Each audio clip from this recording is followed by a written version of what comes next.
ਦਲਿਤਾਂ ਨੂੰ ਹੀ ਮੋਹਰਾ ਬਣਾਇਆ ਜਾਂਦਾ ਕਿਉਂਕਿ ਸਭ ਨੂੰ ਪਤਾ ਹੈ ਕਿ ਵੋਟ ਬੈਂਕ ਦਲਿਤਾਂ ਕੋਲ ਹੈ। ਜਿਹੜੇ ਚਰਨਜੀਤ ਸਿੰਘ ਚੰਨੀ ਹੈ ਉਹ ਸਾਰਿਆਂ ਨੂੰ ਹੁਣ ਥੋੜੇ ਦਿਨ ਪਹਿਲਾਂ ਤੋਂ ਪਤਾ ਲੱਗ ਗਿਆ ਕਿ ਉਹ ਦਲਿਤ ਜਿਹੜੇ ਉਹ ਆਮ ਆਦਮੀ ਦਲਿਤ ਹੈ ਉਹ ਕਰੋੜੋਪਤੀ ਦਲਿਤ ਹੈ। ਤੇ ਇੱਕ ਨਾਲ ਉਹ ਕਹਿੰਦੇ ਮੈਂ ਟੈਂਟ ਵੀ ਲਾ ਲੈਂਦਾ, ਮੈਂ ਮੰਜੇ ਨੂੰ ਨਮਾਰਾ ਵੀ ਬੁਣ ਲੈਂਦਾ, ਮੈਂ ਇਹ ਵੀ ਕਰ ਲੈਂਦਾ, ਮੈਂ ਦਰੀਆਂ ਵੀ ਵਿਛਾ, ਮੈਂ ਟੈਂਟ ਵੀ ਲਾ ਲੈਂਦਾ। ਭਾਈ ਮੈਨੂੰ ਤਾਂ ਕੋਈ ਦਿਖਦਾ ਨਹੀਂ ਇੱਦਾਂ, ਮੈਂ ਦਰੀਆਂ ਵਿਛਾ, ਮੇਰੇ ਘਰ ਤਾਂ ਨਹੀਂ 10 ਕਰੋੜ ਆਣੇ। ਚੰਨੀ ਜਦ ਸੀਐਮ ਬਣਿਆ ਤੇ ਸਭ ਨੂੰ ਸੰਤੁਸ਼ਟੀ ਹੋਈ, ਟੋਟਲੀ ਦਲਿਤ ਸਮਾਜ ਨੂੰ, ਵੀ ਸਾਡਾ ਸੀਐਮ ਆਇਆ ਸਾਡੇ ਕੰਮ ਕਰੂਗਾ। ਪਰ ਹੋਣ ਲੱਗ ਪਿਆ ਉਸ ਤੋਂ ਉਲਟ। ਚੰਨੀ ਸਾਹਿਬ ਨੇ ਆਉਂਦੇ ਹੀ ਸਭ ਤੋਂ ਪਹਿਲਾਂ ਟਾਰਗੇਟ ਹੀ ਵਾਲਮੀਕੀ ਮਜ਼੍ਹਬੀ ਸਮਾਜ ਨੂੰ ਕਰਿਆ। ਆਪਣੇ ਵਾਲਮੀਕੀ ਮਜ਼੍ਹਬੀ ਸਿੱਖ ਸਮਾਜ ਨੂੰ ਕਹਿਣਾ ਚਾਹੁੰਦਾ ਹੈ ਕਿ ਇਹ ਚੰਨੀ ਜਿਹੜਾ ਦੋ ਮੂੰਹਾਂ ਸੱਪ ਹੈ, ਜਿਹੜਾ ਪਾਰਟੀ ਨੂੰ ਯੂਜ਼ ਕਰਦੀ ਹੈ, ਇਸ ਤੋਂ ਬਚੋ। ਇਹ ਚਮਕੌਰ ਸਾਹਿਬ ਤੋਂ ਭੱਜਿਆ, ਹੁਣ ਭਦੌੜ ਤੋਂ ਭੱਜੇਗਾ। ਭਦੌੜ ਤੋਂ ਚਰਨਜੀਤ ਸਿੰਘ ਚੰਨੀ ਇਲੈਕਸ਼ਨ ਹੀ ਤਾਂ ਲੜ ਰਹੇ ਨੇ ਕਿ ਉੱਥੇ ਵੋਟ ਬੈਂਕ ਦਲਿਤਾਂ ਦਾ ਜ਼ਿਆਦਾ ਹੈ। ਦਲਿਤਾਂ ਦੇ ਵਿੱਚ ਵਾਲਮੀਕੀ ਮਜ਼੍ਹਬੀ ਸਿੱਖਾਂ ਦਾ ਜ਼ਿਆਦਾ। ਤੁਸੀਂ ਸਰਵੇ ਕਰੋ, 60,000 ਵੋਟਾਂ ਨੇ ਉੱਥੇ, ਤੇ ਚੰਨੀ ਕਿਹੜੇ ਮੂੰਹ ਨਾਲ ਜਾ ਕੇ ਉੱਥੇ ਵੋਟਾਂ ਮੰਗੇਗਾ? ਚੰਨੀ ਦੀ ਜਿਹੜੀ ਗੱਲ ਕਰਨਾ ਖੁੱਲ੍ਹੇਆਮ ਕਹਿੰਦਾ ਮੈਂ ਡਰਦਾ ਨਹੀਂ। ਚੰਨੀ ਸਾਹਿਬ ਨੇ ਸੀਐਮ ਬਣਦੇ ਹੀ ਸਭ ਤੋਂ ਪਹਿਲਾਂ ਆਪਣੇ ਭਾਈਚਾਰੇ ਤੋਂ ਡੀਜੀਪੀ ਲਾਇਆ ਇਕਬਾਲਪ੍ਰੀਤ ਸਿੰਘ ਸੋਤਾ, ਤਾਂ ਹੀ ਸਿੱਧੂ ਨਾਲ ਖੜਕੀ ਸੀ। ਜਿਹੜਾ ਇਹਨਾਂ ਨੇ ਲਾਸਟ 'ਚ ਲੋਲੀਪੋਪ ਦੇ ਆ ਰਾਜਕੁਮਾਰ ਵੇਰਕਾ ਨੂੰ, ਤਾਂ ਡੰਮੀ ਹੈ, ਉਹਨੇ ਤਾਂ ਬੇਦ ਵੀ ਕਰਾਤੀ ਵਾਲਮੀਕੀ ਵੀਰਤ 'ਚ। ਉਹ ਕੋਈ ਲੀਡਰ ਹੈ? ਉਹਦੇ ਕੋਲ ਤਾਂ ਗੱਲਾਂ ਨਹੀਂ। ਪੰਜਾਬ ਦੇ ਵਿੱਚ ਰਾਜਨੀਤਿਕ ਮਾਹੌਲ ਭਖਿਆ ਹੋਇਆ ਤੇ ਦਲਿਤ ਵੋਟ ਬੈਂਕ ਹੈ, ਉਸ ਨੂੰ ਲੈ ਕੇ ਵੱਖ-ਵੱਖ ਪਾਰਟੀਆਂ ਵੱਲੋਂ ਹਮੇਸ਼ਾ ਕਈ ਤਰ੍ਹਾਂ ਦੇ ਸਵਾਲ ਖੜੇ ਕੀਤੇ ਜਾਂਦੇ ਨੇ। ਕਈ ਰਾਜਨੀਤੀ ਜਿਹੜੀ ਆ ਉਸ ਵੋਟ ਬੈਂਕ ਨੂੰ ਲੈ ਕੇ ਕੀਤੀ ਜਾਂਦੀ ਹੈ ਤੇ ਪੰਜਾਬ ਦੇ ਵਿੱਚ ਹੁਣ ਦਲਿਤ ਭਾਈਚਾਰੇ ਦਾ ਕਿਸ ਤਰ੍ਹਾਂ ਦਾ ਰਿਐਕਸ਼ਨ ਰਹਿਣ ਵਾਲਾ ਹੈ। ਸਾਡੇ ਨਾਲ ਇਸ ਵੇਲੇ ਮੌਜੂਦ ਨੇ ਸੈਂਟਰਲ ਵਾਲਮੀਕੀ ਸਭਾ ਦੇ ਜਨਰਲ ਸੈਕਟਰੀ ਕਮਲਜੀਤ ਸਿੰਘ ਸਿੱਧੂ, ਉਹਨਾਂ ਨਾਲ ਗੱਲਬਾਤ ਕਰਾਂਗੇ। ਪਹਿਲਾਂ ਤਾਂ ਇਹ ਦੱਸ ਦੇਵਾਂ ਕਿ ਜਦੋਂ ਚਰਨਜੀਤ ਸਿੰਘ ਚੰਨੀ ਦੇ ਭਾਣਜੇ ਦੇ ਘਰ ਈਡੀ ਦੀ ਰੇਡ ਹੁੰਦੀ ਹੈ, ਉਦੋਂ ਵੀ ਇਹੀ ਕਾਂਗਰਸ ਵੱਲੋਂ ਕਾਰਡ ਖੇਲਿਆ ਜਾਂਦਾ ਹੈ ਜਿਹਨੂੰ ਦਲਿਤ ਕਾਰਡ ਕਿਹਾ ਜਾਂਦਾ ਹੈ। ਗੱਲਬਾਤ ਕਰਾਂਗੇ, ਪੁੱਛਾਂਗੇ ਕਿ ਆਖਿਰ ਦਲਿਤਾਂ ਨੂੰ ਹੀ ਕਿਉਂ ਮੋਹਰਾ ਬਣਾਇਆ ਜਾਂਦਾ, ਖਾਸ ਤੌਰ ਤੇ ਜਦੋਂ ਚੋਣਾਂ ਹੁੰਦੀਆਂ ਨੇ, ਉਸ ਤੋਂ ਪਹਿਲਾਂ ਉਹਨਾਂ ਦੀ ਸਾਰ ਤੱਕ ਨਹੀਂ ਲਈ ਜਾਂਦੀ। ਕਮਲ ਜੀ, ਪਹਿਲਾਂ ਤਾਂ ਦਲਿਤਾਂ ਨੂੰ ਹੀ ਕਿਉਂ ਮੋਹਰਾ ਬਣਾਇਆ ਜਾਂਦਾ, ਯੂਜ਼ ਕੀਤਾ ਜਾਂਦਾ, ਜਿਹਨੂੰ ਕਿਹਾ ਜਾ ਸਕਦਾ, ਜੇ ਗਲਤ ਨਹੀਂ ਹੈ ਤਾਂ? ਮੈਂ ਬਿਲਕੁਲ, ਤੁਹਾਡਾ ਜਿਹੜਾ ਸਵਾਲ ਹੈ ਬਿਲਕੁਲ ਠੀਕ ਹੈ। ਦਲਿਤਾਂ ਨੂੰ ਹੀ ਮੋਹਰਾ ਬਣਾਇਆ ਜਾਂਦਾ ਕਿਉਂਕਿ ਸਭ ਨੂੰ ਪਤਾ ਹੈ ਕਿ ਵੋਟ ਬੈਂਕ ਦਲਿਤਾਂ ਕੋਲ ਹੈ, ਤਾਂ ਕਰਕੇ ਉਹਨਾਂ ਨੂੰ ਹੀ ਮੋਹਰਾ ਬਣਾਇਆ ਜਾਂਦਾ ਹੈ। ਤੇ ਦਲਿਤ ਸਮਾਜ ਦੇ ਵਿੱਚ ਵੀ ਇੱਕ ਬਹੁਤ ਹੀ ਪਿਛੜਾ ਹੋਇਆ ਸਮਾਜ ਹੈ ਜਿਹਨੂੰ ਅਸੀਂ ਵਾਲਮੀਕੀ ਮਜ਼੍ਹਬੀ ਸਿੱਖ ਸਮਾਜ ਕਹਿੰਦੇ ਆ। ਉਹਨਾਂ ਦੇ ਹੱਕਾਂ 'ਚ ਡਾਕਾ ਪਾ ਕੇ ਇੱਕ ਤੁਸੀਂ ਮੋਹਰੇ ਵਾਲੀ ਗੱਲ ਕਹੀ ਹੈ, ਇਹ ਮੈਨੂੰ ਥੋੜਾ ਜਿਹਾ ਸਮਝ ਤੋਂ ਪਰੇ ਹੈ ਵੀ ਮੋਹਰਾ ਤੁਸੀਂ ਕਿਹੜੀ ਗੱਲ ਨੂੰ ਕਹਿ ਰਹੇ ਹੋ। ਇਸ ਗੱਲ ਕੇ ਇੱਕ ਮੋਹਰਾ ਇਸ ਗੱਲ ਕੇ ਮਨਾਇਆ ਜਾਂਦਾ ਵੀ ਜਿਵੇਂ ਹੁਣ ਕੀ ਕਹਿੰਦੇ ਆ, ਚਰਨਜੀਤ ਸਿੰਘ ਚੰਨੀ ਘਿਰਦੇ ਹੋਏ ਨਜ਼ਰ ਆਉਂਦੇ ਨੇ ਤੇ ਉਹਨਾਂ ਨੇ ਦਲਿਤ ਦਾ ਕਾਰਡ ਖੇਲਿਆ, ਉਹਨਾਂ ਨੂੰ ਮੋਹਰਾ ਬਣਾ ਲਿਆ ਗਿਆ ਵੀ ਇਹ ਤੁਸੀਂ ਦਲਿਤ ਤੋਂ, ਇਸ ਕਰਕੇ ਤੁਹਾਨੂੰ ਟਾਰਗੇਟ ਕੀਤਾ ਜਾਂਦਾ। ਇੱਕ ਉਹਨਾਂ ਨੂੰ ਯੂਜ਼ ਕੀਤਾ ਜਾਂਦਾ ਇਲੈਕਸ਼ਨਾਂ ਦੇ ਵਿੱਚ ਵੀ ਤੁਹਾਡਾ ਵੋਟ ਬੈਂਕ ਜ਼ਿਆਦਾ, ਤੁਹਾਨੂੰ ਕਿਵੇਂ ਹਰ ਪਾਰਟੀ ਕਰਦੀ ਹੈ, ਇਸ ਕਰਕੇ ਮੈਂ ਦਲਿਤਾਂ ਦੀ ਗੱਲ ਕਰਦਾ ਪਿਆ। ਦੇਖੋ, ਜਿਹੜੇ ਚਰਨਜੀਤ ਸਿੰਘ ਚੰਨੀ ਹੈ ਉਹ ਸਾਰਿਆਂ ਨੂੰ ਹੁਣ ਥੋੜੇ ਦਿਨ ਪਹਿਲਾਂ ਤੋਂ ਪਤਾ ਲੱਗ ਗਿਆ ਕਿ ਉਹ ਦਲਿਤ ਜਿਹੜੇ ਉਹ ਆਮ ਆਦਮੀ ਦਲਿਤ ਹੈ ਜਾਂ ਉਹ ਕਰੋੜੋਪਤੀ ਦਲਿਤ ਹੈ। ਕਿਉਂਕਿ ਜਿਹੜਾ ਆਮ ਦਲਿਤ ਹੈ, ਸਾਡੇ ਵਰਗੇ, ਸਾਡੇ ਘਰ 'ਚ ਤਾਂ ਨਹੀਂ ਪਿਆ 10 ਕਰੋੜ ਰੁਪਇਆ। ਤੇ ਇੱਕ ਨਾਲ ਉਹ ਕਹਿੰਦੇ ਮੈਂ ਟੈਂਟ ਵੀ ਲਾ ਲੈਂਦਾ, ਮੈਂ ਮੰਜੇ ਨੂੰ ਨਮਾਰਾ ਵੀ ਬੁਣ ਲੈਂਦਾ, ਮੈਂ ਇਹ ਵੀ ਕਰ ਲੈਂਦਾ, ਮੈਂ ਦਰੀਆਂ ਵੀ ਵਿਛਾ, ਮੈਂ ਟੈਂਟ ਵੀ ਲਾ ਲੈਂਦਾ। ਭਾਈ ਮੈਨੂੰ ਤਾਂ ਕੋਈ ਦਿਖਦਾ ਨਹੀਂ ਇੱਦਾਂ, ਮੈਂ ਦਰੀਆਂ ਵਿਛਾ, ਮੇਰੇ ਘਰ ਤਾਂ ਨਹੀਂ 10 ਕਰੋੜ ਆਣੇ। ਬਈ ਉਹਦੇ ਕੋਲ 10 ਕਰੋੜ ਆ ਗਏ, ਉਹ ਕਿੱਥੋਂ ਆ ਗਏ? ਉਹ ਫਿਰ ਜੇ 10 ਕਰੋੜ ਆ ਗਏ, ਪਤਾ ਨਹੀਂ ਹੋਰ ਕਿੰਨੇ ਕਰੋੜ ਹੋਣੇ, ਤਾਂ ਉਹ ਦਲਿਤ ਕਿੱਦਾਂ ਹੋ ਗਿਆ? ਉਹ ਜਿਹੜੀ ਰਹੀ ਤੁਹਾਡੀ ਗੱਲ ਕਿ ਟਾਰਗੇਟ ਬਣਾਇਆ ਜਾਂਦਾ, ਦੇਖੋ ਟਾਰਗੇਟ ਇਹ ਲੋਕ ਆਪ ਬਣਦੇ ਨੇ। ਇਹ ਕਿਉਂ ਬਣਦੇ ਨੇ? ਇੱਕ ਤੁਸੀਂ ਅੰਨੀ ਵੰਡ ਕਰਦੇ ਹੋ। ਚੰਨੀ ਜਦ ਸੀਐਮ ਬਣਿਆ ਤੇ ਸਭ ਨੂੰ ਸੰਤੁਸ਼ਟੀ ਹੋਈ, ਟੋਟਲੀ ਦਲਿਤ ਸਮਾਜ ਨੂੰ, ਵੀ ਸਾਡਾ ਸੀਐਮ ਆਇਆ ਸਾਡੇ ਕੰਮ ਕਰੂਗਾ। ਪਰ ਹੋਣ ਲੱਗ ਪਿਆ ਉਸ ਤੋਂ ਉਲਟ। ਚੰਨੀ ਸਾਹਿਬ ਨੇ ਆਉਂਦੇ ਹੀ ਸਭ ਤੋਂ ਪਹਿਲਾਂ ਟਾਰਗੇਟ ਹੀ ਵਾਲਮੀਕੀ ਮਜ਼੍ਹਬੀ ਸਮਾਜ ਨੂੰ ਕਰਿਆ। ਮੈਂ ਤੁਹਾਡੀ ਮੀਡੀਆ ਰਾਹੀਂ ਦੱਸਣਾ ਚਾਹੁੰਦਾ ਕਿ ਜਦ ਸੀਐਮ ਸਾਹਿਬ ਚੰਨੀ ਸਾਹਿਬ ਸੀਐਮ ਬਣੇ, ਸਭ ਤੋਂ ਪਹਿਲਾਂ ਉਹਨਾਂ ਨੇ ਜਿਹੜੀ ਆਪਣੀ ਫਾਈਲ ਮੰਗਾਈ ਹੈ, ਉਹ ਫਾਈਲ ਹੀ ਉਹ ਮੰਗਾਈ ਹੈ ਕਿ ਜਿਹੜਾ 25% ਰਿਜ਼ਰਵੇਸ਼ਨ ਹੈ ਐਸਸੀ ਦੀ, ਪੰਜਾਬ ਦੇ ਵਿੱਚ, ਉਹਦੇ ਵਿੱਚ 12.5% ਵਾਲਮੀਕੀ ਮਜ਼੍ਹਬੀ ਸਿੱਖਾਂ ਦੀ ਹੈ। ਤੇ ਇਹਨਾਂ ਨੂੰ ਬੜੀ ਅੱਖਾਂ 'ਚ ਰੜਕ ਪਈ ਚੰਨੀ ਸਾਹਿਬ ਨੂੰ ਕਿ ਵੀ ਇਹ 12.5 ਨੂੰ ਇਹ ਇਕੱਲੀ ਲਈ ਬੈਠੇ ਆ, 12.5 ਨੂੰ ਇਹ ਦੂਜੇ। ਤਾਂ ਉਹਨਾਂ ਨੇ ਸਭ ਤੋਂ ਪਹਿਲਾਂ ਇੱਕ ਕੰਮ ਕਰਿਆ, ਉਹਨਾਂ ਨੇ ਉਹ ਫਾਈਲ ਚੱਕੀ, ਸਭ ਤੋਂ ਪਹਿਲਾਂ ਉਹ ਫਾਈਲ ਹੀ ਮੰਗਾਈ ਜਿਹੜੇ ਵਾਲਮੀਕੀ ਮਜ਼੍ਹਬੀ ਸਿੱਖਾਂ ਦੀ ਹੈ। ਤੇ ਪੱਤਰਕਾਰ ਸਾਹਿਬ ਨੇ ਪੁੱਛਿਆ, ਜਿਹੜੇ ਦੱਸ ਰਹੇ ਸੀਗੇ ਵੀ ਇਹ ਫਾਈਲ ਉਹਨਾਂ ਨੇ ਕਿਉਂ ਮੰਗਾਈ, ਤੇ ਮੇਰੇ ਵੀ ਜ਼ਿਹਨ 'ਚ ਉਹੀ ਗੱਲ ਹੈ, ਮੈਨੂੰ ਕੋਈ ਪੁੱਛਦਾ ਮੈਂ ਵੀ ਇਹੀ ਕਹਿੰਦਾ ਵੀ ਇਹ ਫਾਈਲ ਮੰਗਾਉਣ ਦਾ ਜਿਹੜਾ ਸਿੱਧਾ ਕਾਰਨ ਹੈ ਉਹ ਸਾਨੂੰ ਘਾਣ ਪਹੁੰਚਾਉਣਾ ਹੈ, ਵੀ ਸਾਡੀ ਜਿਹੜੀ ਵਾਲਮੀਕੀ ਮਜ਼੍ਹਬੀ ਸਮਾਜ ਦੀ ਜਿਹੜੇ ਸਾਡੇ ਹੱਕ ਹੈ ਨਾ, ਹੱਕਾਂ ਦੇ ਡਾਕਾ ਪਾਉਣ ਵਾਲਾ ਹੈ, ਉਹ ਉਹਨੂੰ ਖਤਮ ਕਰਨਾ ਚਾਹੁੰਦਾ ਹੈ। ਤੇ ਮੈਂ ਆਪਣੇ ਵਾਲਮੀਕੀ ਮਜ਼੍ਹਬੀ ਸਿੱਖ ਸਮਾਜ ਨੂੰ ਕਹਿਣਾ ਚਾਹੁੰਦਾ ਕਿ ਇਹ ਚੰਨੀ ਜਿਹੜਾ ਦੋ ਮੂੰਹਾ ਸੱਪ ਹੈ, ਜਿਹੜਾ ਪਾਰਟੀ ਨੂੰ ਯੂਜ਼ ਕਰ ਰਹੀ ਹੈ, ਇਸ ਤੋਂ ਬਚੋ। ਇਹ ਚਮਕੌਰ ਸਾਹਿਬ ਤੋਂ ਭੱਜਿਆ, ਹੁਣ ਭਦੌੜ ਤੋਂ ਭੱਜੇਗਾ। ਭਦੌੜ ਦੇ ਵਿੱਚ 60,000 ਵੋਟਾਂ ਨੇ ਜਿਹੜੇ ਵਾਲਮੀਕੀ ਮਜ਼੍ਹਬੀ ਸਮਾਜ ਦੀ ਹੈ, ਇਹ ਉੱਥੋਂ ਵੀ ਭੱਜੇਗਾ। ਕਿਹਾ ਤਾਂ ਇਹੀ ਜਾਂਦਾ ਪਿਆ ਵੀ ਭਦੌੜ ਤੋਂ ਚਰਨਜੀਤ ਸਿੰਘ ਚੰਨੀ ਇਲੈਕਸ਼ਨ ਹੀ ਤਾਂ ਲੜ ਰਹੇ ਨੇ ਕਿ ਉੱਥੇ ਵੋਟ ਬੈਂਕ ਦਲਿਤਾਂ ਦਾ ਜ਼ਿਆਦਾ ਹੈ। ਦਲਿਤਾਂ ਦੇ ਵਿੱਚ ਵਾਲਮੀਕੀ ਮਜ਼੍ਹਬੀ ਸਿੱਖਾਂ ਦਾ ਜ਼ਿਆਦਾ ਹੈ। ਤੁਸੀਂ ਸਰਵੇ ਕਰੋ, 60,000 ਵੋਟਾਂ ਨੇ ਉੱਥੇ, ਤੇ ਚੰਨੀ ਕਿਹੜੇ ਮੂੰਹ ਨਾਲ ਜਾ ਕੇ ਉੱਥੇ ਵੋਟਾਂ ਮੰਗੇਗਾ? ਮਤਲਬ ਤੁਸੀਂ ਸਿੱਧਾ ਕਹਿ ਰਹੇ ਹੋ ਜਿਹੜੀ 60,000 ਵੋਟਾਂ ਹੈਗੀਆਂ ਨੇ ਭਦੌੜ ਦੇ ਵਿੱਚ, ਉਹ ਸਿੱਧਾ ਤੁਹਾਡੇ ਨਾਲ ਤਾਲੁਕ ਰੱਖਦੀਆਂ ਨੇ? ਬਿਲਕੁਲ ਰੱਖਦੀ ਜੀ। ਇਹ ਸੈਂਟਰ ਵਾਲਮੀਕੀ ਸਭਾ ਹੈ ਜਿਹੜੇ ਵਾਲਮੀਕੀ ਮਜ਼੍ਹਬੀ ਸਿੱਖਾਂ ਲਈ ਟੋਟਲੀ। ਵੈਸੇ ਤਾਂ ਇਸ ਸਭਾ ਦੇ ਵਿੱਚ ਜਿੰਨੇ ਵੀ ਦਲਿਤ ਸਮਾਜ ਦੇ ਲੋਕ ਨੇ ਸਾਰੇ ਨੇ, ਭਾਵੇਂ ਉਹ ਕੋਈ ਵੀ ਉਸ 'ਤੇ ਹੋਵੇ ਐਸਸੀ 'ਚ, ਪਰ ਜਿਹੜਾ ਵਾਲਮੀਕੀ ਸਮਾਜ ਨੂੰ ਇਹਨਾਂ ਨੇ ਘਾਣ ਪਹੁੰਚਾਉਣ ਦਾ ਜਿਹੜਾ ਇਹਨਾਂ ਨੇ ਬੀੜਾ ਹੁਣ ਚੁੱਕ ਲਿਆ ਨਾ, ਇਹਨਾਂ ਨੇ ਜਿਹੜਾ ਹੁਣ ਸਾਨੂੰ 21 ਪਾਇਆ ਸੀ 51 ਮੋੜਾਂਗੇ, ਪੱਕੀ ਗੱਲ ਜੀ।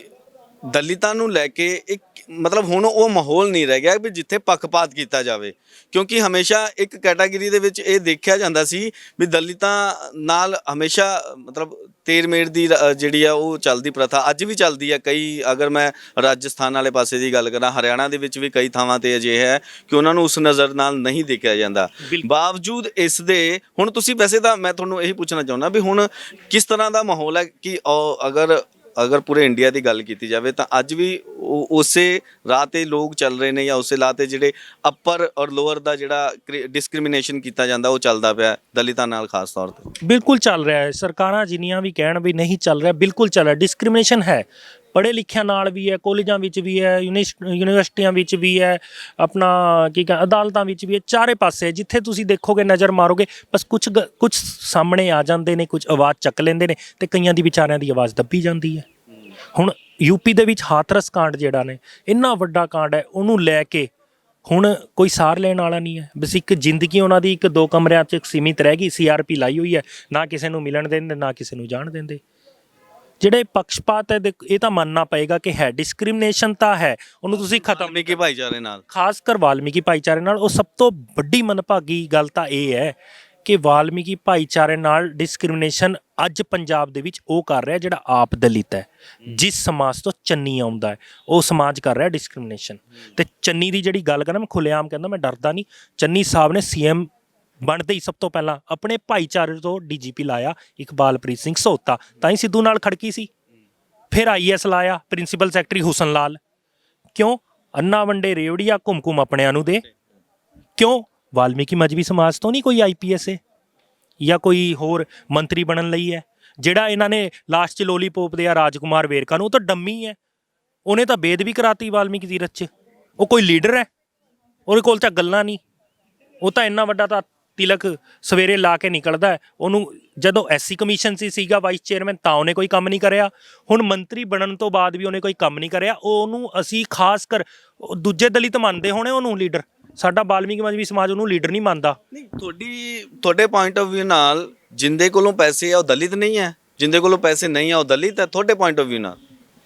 ਹੁਣ ਇੱਕ ਤਾਂ ਮਿਹਨਤ ਦੀ ਕਮਾਈ ਹੈ, ਜਿਹਦੇ ਕੋਲ ਮਿਹਨਤ ਦੀ ਕਮਾਈ ਹੈ ਉਹ ਤਾਂ ਬੇਸ਼ੱਕ ਦਲਿਤ ਹੋਊਗਾ, ਪਰ ਜਿਹਦੇ ਕੋਲ ਹੁਣ ਕਿੱਥੋਂ ਆਇਆ? ਜੇ ਮਿਹਨਤ ਦੀ ਹੁੰਦੀ ED ਨੇ ਥੋੜੀ ਨਾ ਰੇਡ ਪਾਣੀ ਸੀ। 19 ਤਰੀਕ ਨੂੰ ਅਸੀਂ ਮਿਲੇ, ਭੰਬੜ ਮੱਚਿਆ ਹੋਇਆ ਸੀ ਚੰਨੀ ਸਾਹਿਬ ਦਾ। ਇਹ ਲੈਟਰ ਦੇਣ ਗਏ ਸੀ ਅਸੀਂ, ਇਹ ਲੈਟਰ ਮੈਂ ਆਵਾਜ਼ ਮਾਰੀ, ਉੱਪਰੋਂ ਉਤਰ ਰਹੇ ਸੀ ਪ੍ਰੈਸ PC, ਤੁਸੀਂ ਵੀ ਹੋਣੇ ਉੱਥੋਂ PC ਕਰਕੇ ਉੱਪਰੋਂ ਉਤਰ ਰਹੇ ਸੀ। ਮੈਂ ਕਿਹਾ CM ਸਾਹਿਬ ਐ ਦੇਖ ਕੇ, ਮੈਂ ਕਿਹਾ ਜੀ ਲੈਟਰ ਸੈਂਟਰ ਵਾਲੇ। ਉਹਨੇ ਦੇਖ ਲਿਆ ਵੀ ਆ ਗਏ ਕਰੂੰਗੇ ਕੁਛ ਨਾ ਕੁਛ, ਸਿਰਫ ਲੈਟਰ ਫੜਿਆ, ਨਾਲ ਹੀ ਸਿਕਿਉਰਿਟੀ ਨੇ ਪਿੱਛੇ ਕਰਤਾ। ਫਿਰ ਮੈਂ ਅਲਕਾ ਲਾਂਬਾ ਮੈਮ ਨੂੰ ਕਿਹਾ ਇਹ ਗਲਤ ਗੱਲ ਹੈ, ਇਹਦਾ ਖਾਮਿਆਜ਼ਾ ਤੁਹਾਨੂੰ ਭੁਗਤਣਾ ਪਏਗਾ। ਇਹ ਨਹੀਂ ਅਸੀਂ ਇੱਕਦਮ ਨਹੀਂ ਆ ਗਏ ਵੀ ਇੱਕਦਮ ਆ ਗਏ ਅਸੀਂ ਵਿਰੋਧ ਕਰਨਾ ਸ਼ੁਰੂ ਕਰਤਾ। ਇਹਨਾਂ ਨੂੰ ਪਹਿਲਾਂ ਅਸੀਂ ਬੜਾ ਪਿਆਰ ਨਾਲ ਬਰੀਫ ਕੀਤਾ, ਬੜਾ ਤਰੀਕੇ ਨਾਲ ਇਹ ਰਾਜੇਸ਼ ਲੋਟੀਆ ਆਇਆ ਸੀ AIC ਦਾ 19 ਤਰੀਕ ਨੂੰ ਉਹਨੂੰ ਲੈਟਰ ਦੇਈ, ਈਮੇਲ ਭੇਜੀ ਸੋਨੀਆ ਗਾਂਧੀ ਨੂੰ, ਰਾਹੁਲ ਗਾਂਧੀ ਨੇ ਟਵਿੱਟਰ ਤੇ ਕਰਿਆ, ਸਭ ਦੇਖਦੇ ਆ। ਮੇਲ ਭੇਜੀ, ਜਿਹੜੇ ਮੇਲ 'ਚ ਬੜੇ ਫਾਸਟ ਰਹਿੰਦੇ ਨਾ। ਉਸ ਤੋਂ ਬਾਅਦ ਅਜੇ ਮਾਕਨ ਨੂੰ ਭੇਜੀ, ਰਣਦੀਪ ਸੁਰਜੇਵਾਲਾ ਨੂੰ ਬਾਏ ਹੈਂਡ ਸੋਨੀਆ ਗਾਂਧੀ ਜੀ ਦੀ ਮੈਂ ਲੈਟਰ ਦਈ ਹੈ, ਲਿਖਿਆ ਹੋਇਆ ਕਿ ਵਾਲਮੀਕੀ ਸਮਾਜ 'ਚ ਰੋਸ਼ ਹੈ, ਜੇ ਤੁਸੀਂ ਚਾਹੁੰਦੇ ਹੋ ਤੇ ਗੇਜਾ ਰਾਮ ਵਰਗੇ ਕੱਦਾਵਰ ਨੇਤਾ ਨੂੰ ਤੁਸੀਂ ਟਿਕਟ ਦਿਓ। ਮੈਂ ਤੁਹਾਨੂੰ, ਅਸੀਂ ਹਵਾ 'ਚ ਗੱਲਾਂ ਨਹੀਂ ਕਰਦੇ, ਇਹ ਦੇਖੋ ਇਹਨਾਂ ਦੀ ਸੱਚਾਈ। ਇਹ AICC ਦੇ ਵੱਲੋਂ ਲਿਸਟ ਜਾਰੀ ਹੋਈ ਸੀ 2017 13 ਜਨਵਰੀ ਨੂੰ, ਤੇ 9 ਨੰਬਰ 'ਚ ਦੇਖੋ ਸੀਟ ਨੰਬਰ 70 'ਚ ਕਿਹਦਾ ਨਾਮ ਹੈ, ਗੇਜਾ ਰਾਮ। ਤੁਸੀਂ ਮਜ਼ਾਕ ਕਰਦੇ ਹੋ ਵਾਲਮੀਕੀ ਮਜ਼੍ਹਬੀ ਸਿੱਖਾਂ ਨਾਲ। ਤੁਸੀਂ 13 ਤਰੀਕ ਨੂੰ ਜਗਰਾਓਂ ਤੋਂ ਟਿਕਟ ਦਿੱਤੀ ਸੀ 2017 'ਚ, 13 ਤਰੀਕ ਨੂੰ ਟਿਕਟ ਦਿੱਤੀ, ਦਿੱਲੀੋਂ ਦੇਖੋ ਮੋਹਰ ਲੱਗੀ ਹੋਈ ਹੈ, ਮਧੂਸੂਦਨ ਮਿਸਤਰੀ ਜਨਰਲ ਸੈਕਟਰੀ ਉਸ ਟਾਈਮ। ਉਹਨਾਂ ਨੇ 13 ਤਰੀਕ ਨੂੰ ਇਹਨਾਂ ਨੂੰ ਟਿਕਟ ਦਿੱਤੀ ਤੇ 17 ਨੂੰ ਵਾਪਸ ਲੈ ਲਈ। ਇਹ ਮਜ਼ਾਕ ਨਹੀਂ ਹੈ। ਉਹ ਜਿਹੜਾ ਵਿਅਕਤੀ 40 ਸਾਲ ਆਪਣੀ ਉਮਰ 'ਚੋਂ ਇੱਕ ਜਿਹੜਾ ਕੀਮਤੀ ਟਾਈਮ ਹੁੰਦਾ ਹੈ ਨਾ, ਉਹ ਆਪਣੇ ਪਰਿਵਾਰ ਨੂੰ ਛੱਡ ਕੇ ਉਹ ਬੈਠਾ ਜਿਹੜਾ ਬੰਦਾ, ਉਹ ਪਾਰਟੀ ਨੂੰ ਦੇ ਚੱਲਿਆ, ਤੇ ਪਾਰਟੀ ਨੇ ਕੀ ਦਿੱਤਾ ਉਹਨੂੰ। ਹੁਣ ਉਹ ਰੋ ਹੀ ਨਹੀਂ ਰਹੇ ਨਾ, ਅੰਦਰੋਂ ਤਾਂ ਰੋ ਰਹੇ ਆ। ਤੇ ਉਹਨਾਂ ਦੀ ਹਾਂ ਕਿੱਥੇ ਪਊਗੀ? ਪਊਗੀ ਚੰਨੀ ਵਰਗੇ ਨੂੰ ਜਾਂ ਪਊਗੀ ਸਿੱਧੂ ਵਰਗੇ ਨੂੰ। ਤੇ ਜਿਹੜੇ ਇਹ ਚਾਟੂਕਾਰ ਹੈ ਰਾਜਕੁਮਾਰ ਵੇਰਕਾ ਵਰਗੇ, ਇਹਨਾਂ ਦਾ ਤਾਂ ਕੱਖ ਨਹੀਂ ਰਹਿਣਾ। ਅੱਗੇ ਤੁਸੀਂ ਦੇਖਿਆ ਉਹਨਾਂ ਨੂੰ ਭੱਜਣਾ, ਹੁਣ ਵੈਸੇ ਵੀ ਤਾਂ ਭੱਜ ਰਹੇ ਆ ਪਿੰਡਾਂ ਪਿੰਡਾਂ 'ਚ, ਕਿਸਾਨ ਭਜਾ ਰਹੇ ਇਹਨਾਂ ਨੂੰ, ਹੁਣ ਵਾਲਮੀਕੀ ਮਜ਼੍ਹਬੀ ਸਿੱਖ ਭਾਈਚਾਰਾ ਭਜਾਊਗਾ ਇਹਨਾਂ ਨੂੰ। ਤੁਸੀਂ ਉਸ ਦਿਨ ਮੌਜੂਦ ਸੀਗੇ ਆਪਣਾ ਮੰਡੇ ਨੂੰ, ਜਦ ਅਸੀਂ ਪ੍ਰੋਟੈਸਟ ਕਰਿਆ, ਅਸੀਂ ਇੱਕ ਸੁਨੇਹਾ ਭੇਜਿਆ ਵੀ ਅਸੀਂ ਸੈਂਟਰ ਵਾਲਮੀਕੀ ਸਭਾ ਤੋਂ ਆਏ ਹਾਂ, ਸਾਨੂੰ ਮਿਲਿਆ ਜਾਵੇ। ਸਿੱਧੂ ਨੂੰ ਇੰਨਾ ਗਮਾਨ, ਇੰਨਾ ਉਹਨੀ ਧੌਣ 'ਚ ਕਿਲਾ। ਜਾ ਕੇ ਸਵਾਲ ਵੀ ਪੁੱਛਿਆ ਸੀ ਵੀ ਬਾਹਰ ਵਾਲਮੀਕੀ ਸਭਾ ਦੇ ਪ੍ਰੋਟੈਸਟ ਕਰ ਰਹੇ ਨੇ, ਪਰ ਮੇਰਾ ਸਵਾਲ ਅਣਦੇਖਾ ਕਰਕੇ ਚਲੇ ਗਏ। ਕਰਨਗੇ ਭਾਈ, ਡਰਦੇ ਹੋ, ਉਹਨਾਂ ਨੂੰ ਪਤਾ ਹੈ ਵੀ ਹੁਣ ਸ਼ੇਰ ਗਰਜ ਰਹੇ ਨੇ। ਤੇ ਜੇ ਗੇਜਾ ਰਾਮ ਵਰਗੇ ਅਸੈਂਬਲੀ 'ਚ ਜਾਓਗੇ, ਉਹਨਾਂ ਦੀ ਜਿਹੜਾ ਧੌਣ 'ਚ ਕਿੱਲਾ ਕੱਢਿਆ ਉਹਨੂੰ ਵੀ ਤਾਂ ਕੱਢੂਗੇ, ਸਮਾਜ ਦੀ ਆਵਾਜ਼। ਰਾਜਕੁਮਾਰ ਵੇਰਕਾ ਵਰਗੇ ਤਾਂ ਕੱਢਦੇ ਨਹੀਂ। ਕਮਲਜੀਤ ਜੀ, ਇਹ ਕਿਵੇਂ ਹੋਊਗਾ ਜਦ ਤੁਹਾਨੂੰ ਟਿਕਟ ਦੇ ਕੇ ਕੱਟ ਦਿੱਤੀ ਜਾਂਦੀ ਹੈ? 2017 ਦਾ ਤੁਸੀਂ ਐਗਜ਼ਾਮਪਲ ਦਿੱਤਾ, ਫਿਰ ਉਸ ਤੋਂ ਬਾਅਦ ਹੁਣ ਟਿਕਟ ਨਹੀਂ ਦਿੱਤੀ ਜਾਂਦੀ ਵੀ ਅੱਗੇ ਨਾ ਆ ਜਾਣ।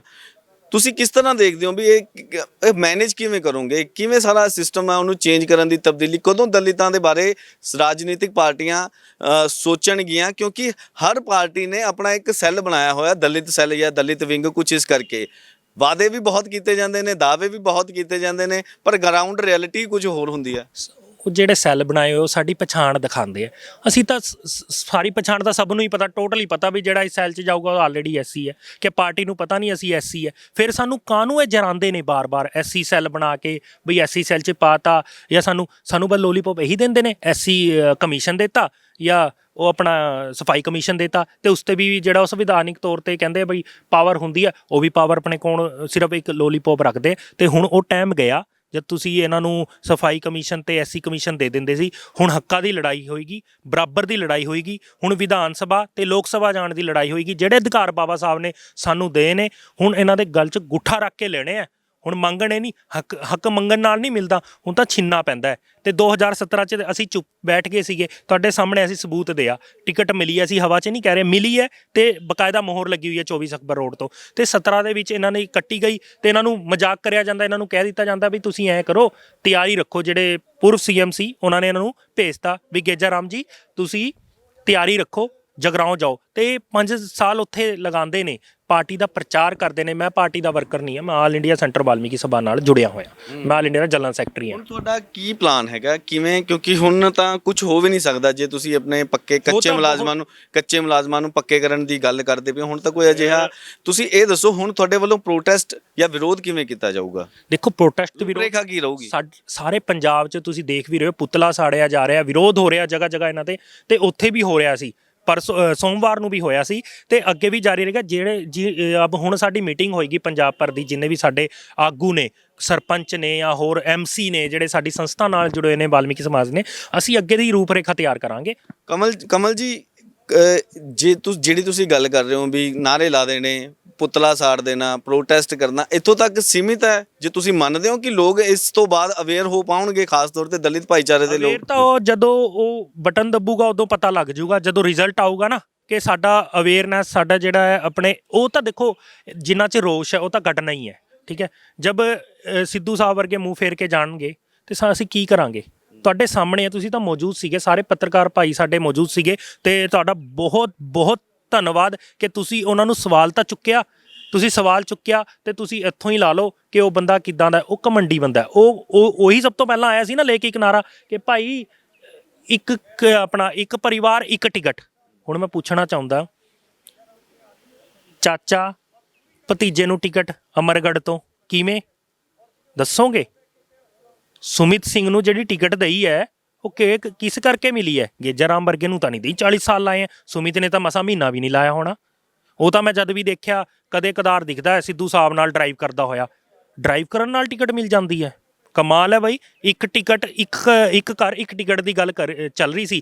ਇਹਨਾਂ ਨੇ ਜਿਹੜੇ ਟਕਸਾਲੀ ਕਾਂਗਰਸੀ ਸੀ ਨਾ, ਟਕਸਾਲੀ ਕਾਂਗਰਸੀ, ਉਹਨਾਂ ਨੂੰ ਇਗਨੋਰ ਕਰਕੇ ਇਹਨਾਂ ਨੇ ਪੈਰਾਸ਼ੂਟ ਵਾਲੇ ਜਿਹੜੇ ਕਾਂਗਰਸੀ, ਉਹ ਆਪਣੇ ਕਾਂਗਰਸੀ ਵੀ ਨਹੀਂ, ਪ੍ਰਾਇਮਰੀ ਮੈਂਬਰ ਵੀ ਨਹੀਂ, ਉਹਨਾਂ ਨੂੰ ਟਿਕਟ ਦਈ ਹੈ। ਜਿਵੇਂ ਜਗਤਾਰ ਸਿੰਘ ਜੱਗਾ ਵਰਗੇ ਜਿਹੜੇ ਕਾਂਗਰਸ ਦੇ ਪ੍ਰਾਇਮਰੀ ਮੈਂਬਰ ਵੀ ਨਹੀਂ, ਜਿਹੜੇ ਗੇਜਾ ਰਾਮ ਜੀ ਵਰਗੇ ਬੈਠੇ ਹੈ, ਜਿਹੜੇ ਸੀਨੀਅਰ, ਜਿਹੜੇ ਮਤਲਬ ਇਹ ਬੋਲਦੇ ਆ ਨਾ, ਤੇ ਤੁਸੀਂ ਕਹਿ ਰਹੇ ਹੋ ਵੀ ਲੋਕਾਂ 'ਚ ਕੀ ਅਸਰ ਜਾਏਗਾ। ਇਹ ਜਦ ਬੋਲਦੇ ਆ ਨਾ, ਇਹ ਤਾਂ ਡਰਦੇ ਹੈ। ਤੁਸੀਂ ਸਫਾਈ ਸੇਵਕਾਂ ਦੀ ਗੱਲ ਕਰੀ, ਹੁਣ ਤਾਂ ਇਹ ਕਮਿਸ਼ਨ 'ਚ ਬੈਠੇ ਕਰਦੇ ਸੀ, ਜਦ ਇਹ ਜਿੱਤ ਕੇ ਐਮਐਲਏ ਬਣ ਕੇ ਉੱਥੇ ਜਾਂਦੇ ਨਾ, ਉਹਨਾਂ ਨੂੰ ਡਰ ਸੀ ਕਿ ਇਹ ਬੰਦਾ ਨਾ ਛੱਡੇਗਾ ਨਹੀਂ, ਇਹ ਸੀਵਰਮੈਨ ਨੂੰ ਪੱਕੇ ਕਰਾ ਕੇ ਹਟੇਗਾ। ਉਹ ਦੇ ਰਹੇ ਸੀ ਲੋਲੀਪੋਪ। ਹੁਣ ਚੰਨੀ ਲੋਈ ਦੀ ਬੁੱਕਲ ਮਾਰ ਲੈਂਦਾ, ਉਹ ਬੀਬੀਆਂ ਵਾਲੀ ਉਹ ਮਾਰ ਲੈਂਦਾ ਨਵਜੋਤ ਸਿੰਘ ਸਿੱਧੂ। ਉਹਦੇ ਕੋਲ ਗੱਲਾਂ ਹੀ ਬੀਬੀਆਂ ਵਾਲੀ ਰਹਿ ਗਈਆਂ। ਉਹ ਮਰਦਾਂ ਵਾਲੀ ਗੱਲ ਨਹੀਂ ਕਰਦਾ। ਮਰਦਾਂ ਦੀ ਜ਼ਬਾਨ ਹੁੰਦੀ ਹੈ ਸਿੱਧੂ ਸਾਹਿਬ, ਜਿਹੜੀ ਜ਼ਬਾਨ ਕਰੀ ਦੀ ਹੁੰਦੀ ਹੈ ਨਾ, ਉਹਨੂੰ ਪੂਰਾ ਪੁਗਾਈਦਾ। ਪੰਜਾਬੀਆਂ ਦੀ ਰਵਾਇਤ ਹੈ।